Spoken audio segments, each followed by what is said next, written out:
தேவனுடைய கரத்தில் இருக்கிறான். அவருடைய கரம் நம்மை சூழ்ந்து கொண்டிருக்கிறோம். ஒரு சேதமும் வராது. அவருக்கு சித்தம் இல்லாம ஒரு முடி கூட உன் தலையில தூக்காது. அல்லேலூயா. சிலுவை மரணம் என்னுடைய வாழ்க்கையில பெரிய மாற்றத்தை கொண்டு வரும். அல்லேலூயா. சிலுவை நம்ம ஒவ்வொரு நாளும் நம் முன்பாக கொண்டு வரும். நம்ம வாழ்க்கையில காலை எழுந்தோட சிலுவையை நோக்கி கல்வாரி அன்பை நோக்கி பார்க்கணும்னு சொல்லி நம்ம என்ன பண்றோம்? ஒவ்வொரு நாள் அதை பார்க்கும்போது தான் ஒரு மாற்றத்தை நம்ம வாழ்க்கையில் கொடுக்கும். அல்லேலூயா. அப்ப நான் ஒரு சாட்சி கூட உங்களுக்கு சொல்ல விரும்புகிறேன். அல்லேலூயா. அமெரிக்கா தேசத்தை ஒரு ரசிக்கப்பட்ட வாலிப மகன். அல்லேலூயா. அவங்க பெரிய நட்சத்திர ஹோட்டல்ல டான்ஸ் ஆடுறாங்க. அல்லேலூயா. அப்ப இந்த டான்ஸ் ஆடும் பொழுது ட்ரெஸ் எல்லாம் பார்த்தீங்கன்னா அரகோர ஆடைகளை போட்டு ஆடுவாங்க. ஏன்னா பணக்காரர்கள் வந்து நல்லா அந்த ட்ரிங்க்ஸ் இதெல்லாம் மது மயக்கத்தில் இருப்பாங்க. அங்கே போய் ஆடணும். அது நல்லா கை நிறைய சம்பளம். அந்த மகன் ஆடிக்கொண்டு இருக்கிறான். அல்லேலூயா. ஆடிக்கொண்டு அதெல்லாம் முடிச்ச பிறகு தன் சம்பளத்தை வாங்கி கொண்டு வீட்டுக்கு நேராக போறான். அல்லேலூயா. போய் அப்படி ஃபேன் போட்டு உட்காந்து சேர்ல அப்படியே டிவி ஆன் பண்றாங்க. அல்லேலூயா. அதில் படம் அப்படி வந்துட்டு இருக்குது. திடீர்னு அந்த இயேசு கிறிஸ்துவோட சிலுவை அந்த காட்சி இதே பார்த்தீங்கன்னா அவர் அதை எடுத்துக்கொண்டு நடந்து கொண்டு போகிறார். அந்த எருசலேம் வீதியில் இந்த மகன் பார்த்துட்டு இருக்கும்போது திடீர்னு அந்த எருசலேம்ல இந்த மகள் அங்கே நின்றுக்கிறார். ஒரு காட்சியா அந்த படத்துல தெரியும். இந்த மகன் அந்த எருசலேம் வீதியில இயேசு நடந்து போற இடத்துல நின்று பார்த்துட்டு இருக்கான். அல்லேலூயா. உடனே இயேசு ரொம்ப கஷ்டப்பட்டு ரொம்ப துன்பப்பட்டு துக்கப்பட்டு அப்படியே தடுமாறி நடந்து போய் கொண்டிருக்கார். உடனே ஒரு கட்டத்தில் அவர் என்ன பண்றாரு? முடியல, அப்படியே தடுமாறி கீழே விழுறாரு. உடனே ஒரு சவுண்ட் எடுத்து அடிக்கிறான். எழுந்து அப்படின்னு சொல்லி ரெண்டாவது அடி அடிக்கும் போது அந்த கூட்டத்தில் இருக்கிற அந்த மகன் போன உடனே சவுட்டை பிடிச்சி ஏன் என் இயேசுவை அடிக்கிறீங்க அப்படின்னு சொல்லி ஒருத்தர் சுத்தமாக பிடிச்சி அழுது, அடிக்காதீங்க என் இயேசுவை, ஏன் அடிக்கிறீங்க, ஒரு பாவம் செய்யலாம்னு சொல்லி அந்த மகன் அப்படியே அழுந்து கூக்குரலாய் கத்துறான். உடனே அந்த சவுக்கடிக்கிறவனோட மூஞ்ச பார்க்கிறா. அவனுடைய மூஞ்சா அவன் மூஞ்சு காணப்படுது. அல்லேலூயா. உடனே ஒரு வேதம், நானா என் இயேசுவை அடிக்கிறேன்னு சொல்லி நானா என் இயேசுவை அடிக்கிறேன். உடனே அடுத்த 5 நிமிஷத்துல இன்னொருத்த வரும். பூட்காலத்துல வந்து உதைக்கிறான். எழு நட்ட எழுந்துன்னு சொல்லி உதைக்கிறான். அடித்தது இந்த மகன் அடுத்த உதைக்கும் போது போய் காலை அணைச்சு பிடிச்சி ஏன் என் இயேசுவை உதைக்கிறேன்னு சொல்லி அழுத்த அந்த மகன் கத்துற உடனே அந்த பூட்டு உதைச்சவனுடைய காலை பிடிச்சிட்டு அவன் மூஞ்ச பாக்குறான். அவன் மூஞ்சா அவன் மூஞ்ச காணப்படுது. அல்லேலூயா. நானா என் இயேசுவை உதைக்கிறேன்னு சொல்லி குத்தப்பட்டவளாய் என்ன பண்றா? உடனே அந்த காட்சி அவளை விட்டு போன உடனே அவன் படுக்கிறான், தூங்குறான். இயேசுவை நான் துக்கப்படுத்தினா தவறான வேலை போய் நான் செய்துட்டேன், தேவனுக்கு அருவருப்பான பிடிக்காத பாவமான வேலை அதுன்னு சொல்லி அவன் நான் இரவு முழுவதும் யோசிக்கிறான், அழுகுறான். ஐயோ என் இயேசுவை நான் துக்கப்படுத்திட்டேனே, நான் செய்கிற பாவம் ஒவ்வொரு நாளும் நான் இயேசுவை சிலுவையில் அறையவளா இருக்கிறேன்னு சொல்லி அவன் அறிந்தவளா என்ன பண்றா? அடுத்த நாள் நேரா போறா, எழுதுறா, இனிமேல் நான் இந்த வேலைக்கு வரல, இந்த வேலை எனக்கு பிடிக்கல, இந்த வேலை எனக்கு வேண்டாம்னு சொல்லி இந்த வேலையை ரிசைன் பண்ணிட்டு திரும்ப அவன் வீட்டுக்கு வந்து தேவனுக்கு உகந்த வாழ்க்கை பரிசுத்தமாய் அந்த மக வாழ்றதை பார்க்கலாம். இன்றைக்கு என் அருமையான தேவ பிள்ளைகளை, இந்த வார்த்தை கேட்டுக்கொண்டிருக்கிற என் அருமையான தேவ பிள்ளைகளை, இன்றைக்கு உங்களுடைய வாழ்க்கையில நீங்க செய்கிற ஒவ்வொரு பாவமும் இயேசுவை ஒவ்வொரு நாளும் நீங்கள் சிலுவையில் அறிக்கிறவர்களாக இருக்கிறீர்கள். நம்மை தாமே நிதானித்தறிந்தால் நியாயம் தீர்க்கப்படும் என்று ஆண்டவர். நீங்க நிதானித்து பாருங்க, நான் என்ன பாவம் செய்கிறேன், நான் ஏன் இயேசுவை சிலுவையில் அறிக்கிற ஒவ்வொரு நாளும் சொல்லி நீங்க அதை நோக்கி பாருங்க. நான் கண்களை இச்சை செய்யறேனா என் இயேசுவை நான் சிலுவையில் அறிக்கிறேன், கைகளால் பாவம் செய்யறேனா இயேசுவை நான் ஒவ்வொரு நாளும் சிலுவையில் அரைக்கிறேன். துதித்தலும் சபித்தலும் வாயில வரக்கூடாது, கெட்ட வார்த்தை வாயில பேசுறியா அக்கிரமம் பேசுறியா, நீ இயேசுவை ஒவ்வொரு நாள் சிலுவையில் அடிக்கிறவரா இருக்குன்னு சொல்லி நீ குத்தப்பட்டவர்கள் அந்த மகளை போல மாறணும். மாறணும். உங்களுடைய வாழ்க்கையில நீங்க மாறாம இயேசு கிறிஸ்துவோடைய சிலுவை மரணத்தை குறித்தோ இல்ல ஈஸ்டர் உயிர்த்தெழுதல் குறித்தோ நீங்க வசனம் பேசலாம், எல்லாம் பண்ணலாம். ஆனா உங்க இடத்துல மாற்றம் இருக்குதா? என்ன இடத்துல மாற்றம் இருக்குதுன்னு உங்களை பார்த்து நீங்க கேள்வி மாற்றம் இல்லாம ஒன்றும் செய்ய ரட்சிப்பே கிடையாது. இன்றைக்கு பரிந்து பேசுகிற கர்த்தர் நாளைக்கு நியாயாதிபதியாய் வரப்போகிறார். மனுஷனுக்கும் பிதாவுக்கு மத்தியஸ்தரா இருக்கிற இயேசு கிறிஸ்து நாளைக்கு நியாயாதிபதியா வெள்ளை சிங்காசனத்தில் வரப்போகிறார். அவன் கிரியைக்கு தக்க பலன் என்னோடு கூட வருதுன்னு சிலுவை மரணம் மறிச்சு சும்மா போயிட்டாரு நினைக்காதீங்க. உங்களை என்னை ரட்சித்து பரலோகத்துக்கு கூட்டிட்டு போய் அங்க ஒரு ஸ்தலத்தை ஏற்படுத்தி புதிய வனம் பூதி பூமியில வச்சு உங்களை அரசாட்சி செய்யறதுக்கு தான் நம்மளை வச்சிருக்கிறார். ஆனா நாம இன்னும் மனமாறாம அந்த சிலுவை மரணம்னா என்ன, சிலுவைன்னா என்ன, சிலுவையில ஏன் அடிக்கப்பட்டாரு, அவர் எதுக்கு இங்க வந்தாரு, எங்க பிறந்தாரு, இஸ்ரவேல்னா என்ன, யூதான்னா என்ன, எதுல என்ன என்ன, இதெல்லாம் நமக்கு தெரிந்து கொள்ளணும். வேற தெரிந்தாமல உட்காந்துக்கிட்டு தான் ஒண்ணுமே செய்ய முடியாது. அதனால சொல்றாரு 1 தீமோத்தேயு 2:4 சத்தியத்தை அறிகிற அறிவுல வளரணும். அதுதான் பிதாவின் சித்தங்கிற. சத்தியத்தை அறியாம போக முடியாதுன்ற நல்லா புரிஞ்சுக்கணும். நிறைய சட்டத்திட்ட வச்சுக்கிறாரு. சபைக்கு வந்து ஞானஸ்நானம் எடுத்துட்டாலும் பரலோகம் போக முடியாது. அடுத்தது பரிசுத்தாவை பெற்றுக்கணும். அதன்படி பிதாவோட சித்தம் என்ன, ஜனங்களை போய் சுவிசேஷம் சொல்லணும்.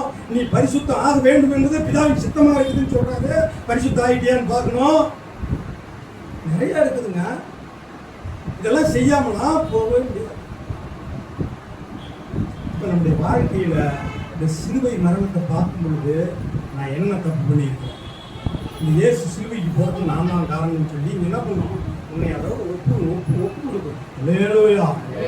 ஒப்பு கொடுத்து மனம் திரும்பணும். மனம் திரும்பாம ஒண்ணுமே இயேசுக்குள்ள எபேசியர் 4:24 எடுத்து பார்த்து நான் மெய்யான நீதியில் பரிசுத்தத்திலும் கிறிஸ்துவுக்குள் பிறந்த புதிய மனிதனா மாறி இருக்கிறோமா? மெய்யான நீதி பரிசுத்தம் வந்திருக்குதா? இது வராம ஒண்ணும் கிறிஸ்துவுக்கு பிறக்கிறதுன்னு என்ன தெரியுமா? ஞானஸ்தானம் எடுத்தா அவருக்குள்ள மரணம் அடக்க உயிர்த்தலோட நம்ம சம்பந்தப்படுத்துறோங்கிறார். ரோமர் 6வது அதிகாரத்தில் எடுத்து வாசினா நாம் என்ன பண்றோம், அவரோட சரீர பிரகாரமா என்ன பண்றோம், கலக்கிறோம். மறுபடியும் பிறக்கிற குழந்தையாகும். அல்லேலூயா. பவுல் எழுதுறார் ஒரு இதில் கூட, நான் இனி அல்ல எனக்குள் இயேசுவே பிறந்திருக்கிறார் எழுதுறார். அல்லேலூயா. அப்ப அதே பவுல் தான் இங்க பேசுறாரு, நாங்களோ சிலுவையில் அறையப்பட்ட கிறிஸ்துவை பிரசங்கிக்கிறோம். ஏன் சிலுவையில் அறையப்பட்ட கிறிஸ்துவ பிரசங்கிக்க தெரியுமா? அப்பதாங்க எழுப்புதல் வரும். இதெல்லாம் புரிஞ்சுக்கணும். இதெல்லாம் தெரியாம தான் சபையில நீங்க வந்து வேற எதுவுமே பேசிக்க. பைபிள்ல ஆதாரம் இல்லாம நான் பேசுறேன். அல்லேலூயா. இயேசு கிறிஸ்துவை பத்தி பேசினாதான் எழுப்புதலே உண்டாகுங்கிறாங்க. வந்து உட்காந்துறீங்க மாறுவாங்க. அப்படி நீங்க வாசிக்க ஒரு அப்போஸ்தலர் புத்தகம் 2வது அதிகாரம் 14வது வசனம் வாசிங்க. இஸ்ரவேல்ல யூதரே நான் சொல்றதை கேளுங்க, நான் பேசுங்க வாசிங்க. அல்லேலூயா. நின்று உரத்த சத்தமாய் யூதர்களே, எருசலேமில் வாசம் பண்ணுகிற ஜனங்களே, நீங்கள் எல்லாரும் அறிந்து கொள்வீர்களாக, என் வார்த்தைகளுக்கு செவி கொடுங்கள். என்ன இங்க நடக்குதுன்னு நான் சுருக்கமா சொல்லியிருந்தேன். இயேசு கிறிஸ்து சிலுவைக்கு கொலை செய்யும்படி பிடிச்சிட்டு போயிட்டார். இவங்க என்ன பண்றாங்க, இந்த 12 பேரும் துண்டகணம் துணிகன்னு பிச்சுட்டு பறக்கிறாங்க. போய் கூட்டில் வீட்டுக்குள்ள போய் உள்ள ஒழிக்கிறார். சில பேர் கடற்கரைக்கு மீன் பிடிக்க போயிட்டான். இங்க கூட்டிட்டு வந்தார மனுஷன் பிடிக்க வாங்கன்னு மீன் பிடிக்க 10 பேர் கடற்கரைக்கு போயிட்டான். இங்க யோவான் 21 வீட்டில் போய் வாசிக்கணும். அல்லேலூயா. அப்ப இங்க என்ன சொல்ல வர்றாருன்னா, இவங்களை போய் காத்துருங்கிற அந்த வீட்டுக்குள்ள போய் யோவான் 20:19 நினைக்கிற வாசிக்கினா, அவர் தாமே கூட்டிய வீட்டுக்குள்ள நடுவில் வந்து என்ன பண்ண அவங்களோட பேசுறாரு. நீங்க போய் காத்துருங்க வெளியிலே அப்படின்னு சொல்லும் பொழுது போய் காத்திருக்கிறாங்க. முதல் 2 அதிகாரத்துல அப்போஸ்தலர் வாசிங்கன்னா மேல் வீட்டு அறையில சிறியர் அப்போஸ்தலர்கள் எல்லாம் என்ன பண்ணாங்க, கூடி 120 பேர் ஒரே மனமாய் ஒரே சிந்தையா ஒரே ஐக்கியமா என்ன பண்றாங்க, ஜெபம் பண்றதுல வேண்டுதலும் தரித்திருக்கிறாங்க. அப்ப ஜெபிக்கும் பொழுது பரிசுத்த ஆவியின் ஒரு வல்லமை அவங்க மேல வந்து இறங்குது. அல்லேலூயா. வல்லமை பெற்றோன்னு இந்த பேர் என்ன பண்றான்? போய் எந்த யூத ஜனத்திற்கு இஸ்ரவேலுக்கு பயந்துட்டு வீட்டுக்குள்ள கூட்டிட்டு ஓட்டானே அவன் என்ன பண்றான்? மறுபடியும் போய் நடு எருசலேம் நின்று அப்படி எல்லா ஜனங்க இருக்கிற இடத்துல இஸ்ரவேலரே யூதரே நான் சொல்றத செவி கொடுத்து கேளுங்க பயம் தான். அல்லேலூயா. உடனே நான் பார்க்குறாங்க என்னடா அவன் பேசுறான். அவன் பேசுறான் 22 வாசிங்க. அதுலயா இயேசு கிறிஸ்து பற்றி சொல்றாரு பாருங்க. 2:22 அப்போஸ்தலர் 2:22 வாசிங்க. நீங்கள் நினைக்கிறபடி வேலையா இருக்கிறது.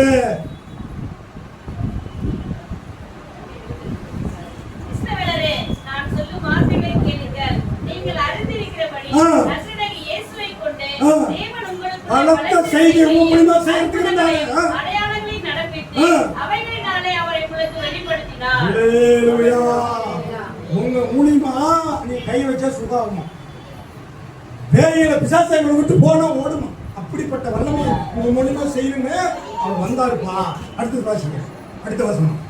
அப்படி இருந்தும் தேவன் நிர்ணயித்த ஆலோசனையின்படியேயும் அவருடைய முன்னறிவிப்பின்படியேயும் ஒப்புக் கொடுக்கப்பட்ட அந்த இயேசுவை நீங்கள் பிடித்து அக்கிரமக்காரருடைய கைகளினாலே சிலுவையில் ஆணி அடித்து கொலைசெய்தீர்கள். பேசுறாரு பத்தியா? லிங்க் பாருங்க. நாங்களும் சிலுவையில் அறைப்பட்ட கிறிஸ்துவை பிரசங்கிக்கிறோம். எங்க வந்து ஏத்துக்கலையே பூரா சுத்துறாரு. 33 வருஷம் சொல்றாங்க, சிலர் 33.5 ஆண்டுகள் சொல்றாங்க. ஆனா எல்லா இடமும் சுற்றுறாரு. போய் சொல்றாரு இவன் பிசாசின் தலைவன் ஒரு பக்கம், இவன் வந்து பொய்யங்கிறான், ஓய்வு நாள இவன் மீறாங்கிறான், தீட்டுப்படுத்துறாங்கிறான், ஓய்வு நாள்ல சாப்பிடக்கூடாதுங்கிறான், குணப்படுத்தக்கூடாதுங்கிறான். இப்படி பல பேர் அவர் மேல குற்றச்சாட்டு. அல்லேலூயா. அந்த இயேசு மரிச்சு சிலுவையில் அடிச்ச பிறகு அவங்க மூலியமா அபிஷேகம் பெற்ற அந்த அப்போஸ்தலர் வந்து பேசுறாங்க. அப்பதான் காது கொடுத்து கேட்கறாங்க. இயேசு சொன்னதை யாரும் கேட்கல. கவனிக்கணும். இயேசு சொன்னதை அவங்க கவனிக்கல. கொஞ்சம் பேர் ஏத்துக்கிட்டாங்க, கொஞ்சம் பேர் ஏத்துக்கிட்டாங்க, கொஞ்சம் பேர் அவரை ஏத்துக்கிட்டாங்க, கொஞ்சம் பேர் ஏத்துக்கல. ஆனா அப்போஸ்தலருக்கு என்ன பண்ணாங்க? உரமா பேசுறாங்க. அடுத்தது இவளை மரணக்கட்டை அவிழ்த்து 3ஆம் நாள் உயிர்த்தெழும்படி செய்தார்னு சொல்லி பேசுறாங்க. அல்லேலூயா. அடுத்து 39, 40, 41 வாசிங்கன்னா அங்க பேச ஆரம்பிக்கிறான். கிறிஸ்டாங்கமா இயேசு கிறிஸ்து பத்தி எல்லாம் சொல்ல ஆரம்பிக்கிறான். அல்லேலூயா. 2 வாசிக்க முடிஞ்ச வாசிக்க ஒருத்தர் வசனத்தை வாசிக்கும் போது கேட்கும் போதுதான் அது ஒரு கிரியை நடக்கும் உங்களுக்குள்ள. அல்லேலூயா. வாசிக்கணும். 37 வாசிக்கணும். இதை அவர்கள் கேட்ட பொழுது இருதயத்தில் குற்றப்பட்டவர்களாகி பேதுருவை மற்ற அப்போஸ்தலரை பார்த்து சகோதரர் நாங்கள் என்ன செய்ய வேண்டும்? அல்லேலூயா. எழுப்புதல் வந்துருச்சு. எப்படி எழுப்புதல் வருது பாத்தீங்கன்னா, நாங்க என்ன சகோதரரை செய்யணுங்க? அதிக ஆக்ரோஷமா பாய்ந்தவங்க அவங்களுக்கு பிடிச்சி கொலை செய்யணும்னு பாய்ந்தவங்க இயேசு பத்தி பேசுற உடனே அந்த ஆவி உள்ள இறங்கின உடனே அந்த பிளன் ஆவிக்குரிய வார்த்தை பேசும்போது அது போய் என்ன பண்ணுது? அந்த இறுதியை கடப்பாறை கொண்டு என்ன பண்றாங்க? பிறப்பு போடுற மாதிரி கண்மலை பிளக்கு சமுட்டிங்க இறைவியாவை சொல்றாங்க. 39, 33 கண்மலை பிளக்கு கண்ணாய் இந்த வசனம் என்ற அந்த வார்த்தை போய் என்ன பண்ணுது? உடைக்குது. அல்லேலூயா. என்ன செய்ய சகோதரன் அடுத்திருக்காங்க. அல்லேலூயா. அப்புறம் உடனே மனம் திரும்பி 9 வரும்.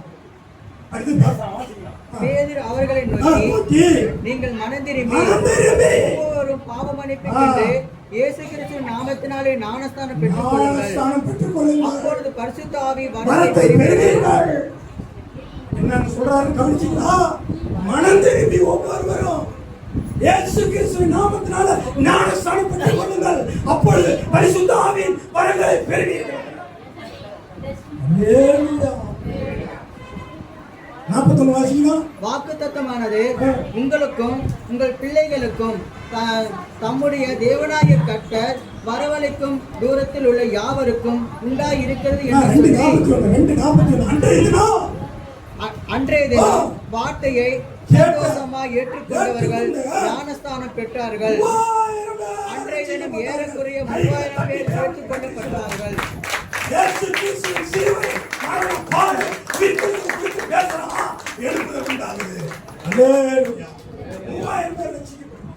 அதனால பவுல் தெரிஞ்சதுனால நாங்களும் சிலுவையில் அறையப்பட்ட கிறிஸ்துவை பிரசங்கிக்கிறோம். அல்லேலூயா. அடுத்து 4வது அதிகாரம் அப்போஸ்தலர்கள் 1:4 பேசிங்கன்னா அவங்க சொல்றாங்க, போய் எல்லாம் பட்டம் தூரம் கிராமம் தூரம் இயேசு எப்படி உங்க மூலியமா படத்தை கிரியை செய்து வந்தாரு, பிடிச்சி அக்கிரமக்காரர்கள் கையில் கொடுத்து ஆடி அடிச்சு கொலை செய்து மரத்தை தூக்கி கொலை செய்துட்டீங்க, இதற்கு நாங்களே சாட்சி, நாங்கள் உடன் பங்காளி, இந்த கண்டார பார்த்து அவரோட கூட இருந்தீங்க பிரசங்கம் பண்ண ஆரம்பிக்கிறாங்க.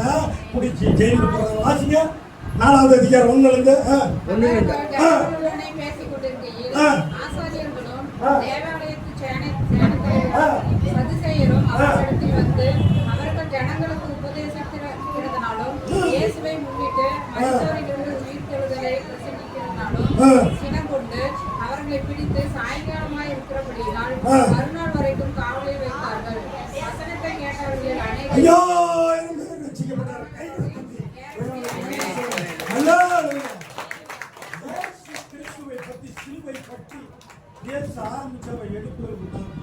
வசனம் எங்கு பிரஸ்தாபப்படுத்தப்படுகிறதோ அங்க எழுப்புதையோ கிளவி பேச்சு பேச்சுக்கிட்டு இருக்குவாரு. கர்த்தருடைய வசனம் வார்த்தை என்ன சொல்லுதோ அதை எங்க வேணும் பேசிக்கிட்டாரு. இன்னைக்கு இருக்கலாம், நாளைக்கு இருக்கலாம், ஆனா ஏற்ற காலத்துல தேவன் எழுப்புதலை கொடுத்தார். அதோடு மாத்திரமல்ல, கந்தி விசாரிப்புக்காரன் பிடிப்போடு சமாரியா அங்க போய் என்ன பண்றாங்க தெரியுமா? தேவனுடைய ராஜ்யத்தை குறித்தும் இயேசு கிறிஸ்து குறித்து பிரசங்கம் பண்றாங்க. சமாரியா பட்டணம் முழுவதுமே ரட்சிக்கப்பட்டது. 8வது அதிகாரம் நீங்க எடுத்து வாசிங்க, 1 ஒரு 12 வசனம் வரையில வாசிங்கன்னா இந்த பிடிப்பு ஓடுறான். சபையில் பிரச்சனை உண்டாகுது, துன்பம் உண்டாகுது, சபையெல்லாம் என்ன பெருகணும்னாலும் பிரிஞ்சு போறாங்க. இங்க வடக்கு ஒன்று தெற்கு போகுது. இவன் சமாரியா பட்டணத்துக்கு நேரா போறான். அல்லேலூயா. இவன் பேசுறத எல்லாம் கவனமா கேட்கிறாங்க. சமாரியா பட்டணத்தார் இயேசு பத்தி பேசுறான், தேவனுடைய ராஜ்யம் எப்படிப்பட்டதுன்னு பேசுறான், உங்களுக்குள்ள வரப்போகுதுன்னு பேசுறான். இந்த வசனம் தான் தேவனுடைய ராஜ்யம் பேசுறான், இயேசு தான் தேவனுடைய ராஜ்யம், அவர் கொடுத்த வார்த்தை தான் தேவனுடைய ராஜ்யம் பேசுறான். உடனே அந்த பட்டணமே கேள்விப்பட்டு பேரு இயேசுவிலிருந்து வரோம், பரிசுத்த ஆவியின் வரத்தை பெறுவீங்களா பெற்றுக்கிறாங்க. பெற்றுக்கிட்டாங்க. கையை நீ பரிசுத்தாவை பெறாதீங்க, இப்ப பரிசுத்தாவை பெற்று கை வைத்து செபிக்கிறாரு, பரிசுத்த ஆவியின் வரத்தை பெற்றுக் கொள்றாங்க. அல்லேலூயா. அதே 36 கடைசி வசனம் வரைக்கும் போனீங்க. அதே அதிகாரத்துல கந்தாதி ஸ்ரீயோட மந்திரி என்ன பண்றான்? வர்றான். ஆனா நிறைய நீ போடு பிடிப்பை ஏவுது பரிசுத்த ஆவி போறான். அந்த வாசிங்க, அந்த ரதத்துல வாசிங்க, வாசிங்க. அப்பொழுது பிலிப்பு பேசத் தொடங்கி இந்த தேவ வாக்கியத்தின் முன்னிட்டு இயேசுவை குறித்து அவனுக்கு பிரசங்கித்தான். இவ்விதமாய் அவர்கள் வழிநடத்தி போகையில் தண்ணீர் உள்ள ஓரிடத்தில் வந்தார்கள். அப்பொழுது மந்திரி, இதோ தண்ணீர் இருக்கிறதே, நான் ஞானஸ்நானம் பெறுகிறதுக்கு தடை என்ன என்றார். அதற்கு பிலிப்பு, நீ முழு இருதயத்தோடு விசுவாசித்தால் தடையில்லை என்றார். அப்பொழுது அவன், இயேசு கிறிஸ்துவை தேவனுடைய குமாரர் என்று விசுவாசிக்கிறாயா என்றார். இதை ரதத்தை நிறுத்த சொன்னார். அப்பொழுது பிலிப்பு கேட்ட உடனே அங்க ஞானஸ்நானம் கொடுக்கறது பார்க்கிறோம். அல்லேலூயா. இவர் இந்த 53வது ஏசாயா தீர்க்கதரிசன புத்தகத்தை அந்த கந்தாகஸ்ரீயோட மந்திரி என்ன பண்றான்? படிச்சுட்டு இருக்கான். உடனே ஆவியானவர் போய் ரதத்தோட சேருங்கிறார். இந்த முற்பகுதியில் நீங்க 26ல நீங்க வாசின கடைசி வசனம் வரலாம் இதை பத்தி அந்த உரையாடல் போடப்பட்டிருக்கு. ஒருவன் என்ன சொல்லலாம் எனக்கு எப்படி தெரியுங்கிறான் கந்தாகஸ்ரீ மந்திரி. உடனே போய் சேர்ந்து அந்த மயிர் கத்திரிக்கிற ஆட்டுக்குட்டி போல கொண்டு போகிற ஆட்டுனா இயேசு கிறிஸ்துவா அப்படின்னு அவங்களாம் சொன்ன உடனே அப்படி இதெல்லாம் சொன்னோம்னா ஞானஸ்நானம் எடுக்கணும் அப்படின்னு சொன்னோம்னா தண்ணிக்குது அப்படின்னு ஒன்னா ஒன்றும் ப்ராப்ளம் குட்டையாவது ஏதாவது தண்ணி தான் மெயின் அப்படின்னு சொல்லி அங்கே ஞானஸ்நானம் கொடுக்கறது பார்க்கணும். அங்கே இந்த கந்தாகஸ்ரீ ராஜமந்திரி மூலியமா எத்தியோப்பியாவுக்கு ரட்சிப்பு போகுது. அப்ப எழுப்புதல் வரணும்னா இயேசு கிறிஸ்துவை பற்றி பிரசங்கிக்கணும். சிலுவையில் அறையப்பட்ட இயேசு கிறிஸ்துவை பிரசங்கிக்கணும். அதனால பவுல் தெளிவா அவர் 13 நிருபம் டைரக்டா எழுதினார் சொல்லப்படுது. எழுதியிருக்கலாம் சொல்லப்படுது. மொத்தம் 14 நிருபத்துல இயேசுவை பற்றி சொல்லாத இடமே இல்லை. நல்லா வாசிக்கணும் நீங்க. நாங்களும் சிலுவையில் அறையப்பட்ட கிறிஸ்துவை பிரசங்கிப்போம் சொல்லி நீங்க நல்ல ஒப்பு கொடுத்து தடுமாறு கால்களை கண்டு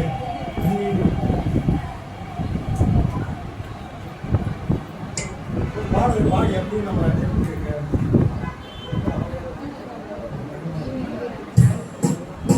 தடுமாறும் தாழ்களை கண்டு கண்கள் குளமாகி போனதையா.